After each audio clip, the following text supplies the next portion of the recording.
đẹp hai này nè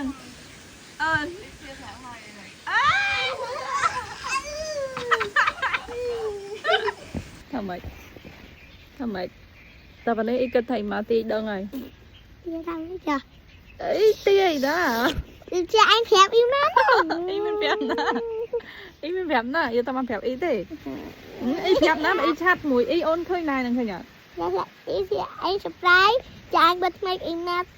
chắc ba pina cái thọt trời ơi là ôn tập bật này mà hết trong ý hồi gia đình ơi kế trời ơi ý thì mà ba nào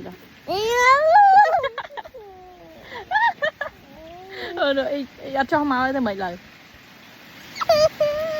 chặt cho mà liền mèo chặt đang đi phép ý má sẵn rồi đi phép ý má sẵn tập bên kinh bản lịch muối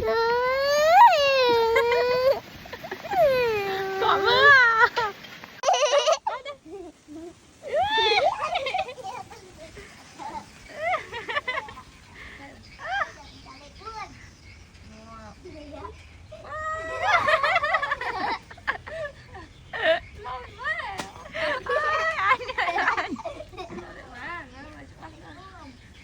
tụi bay chết á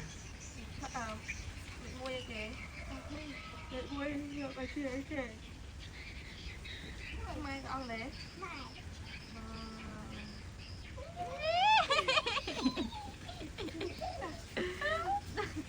mà phép im ấp phép y thằng mấy phải bàn lịch muối tên nè bàn lịch muối trong bàn lịch cái trong bàn lên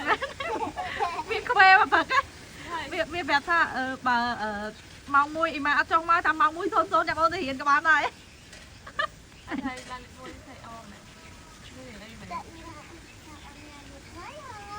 thì mà thằng bàn lịch muối chưa đâu tải lên rồi chẳng lên cái hả đây cái nào nè ý cái vui cái phân cái gì thôi thật mừng mấy má tao đang biết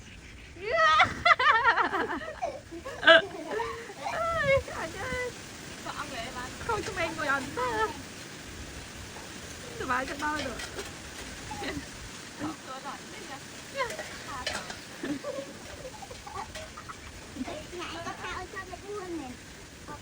thì đẹp hai vậy nè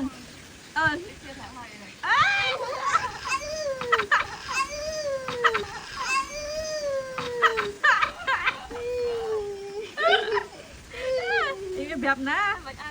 mà gì lên đó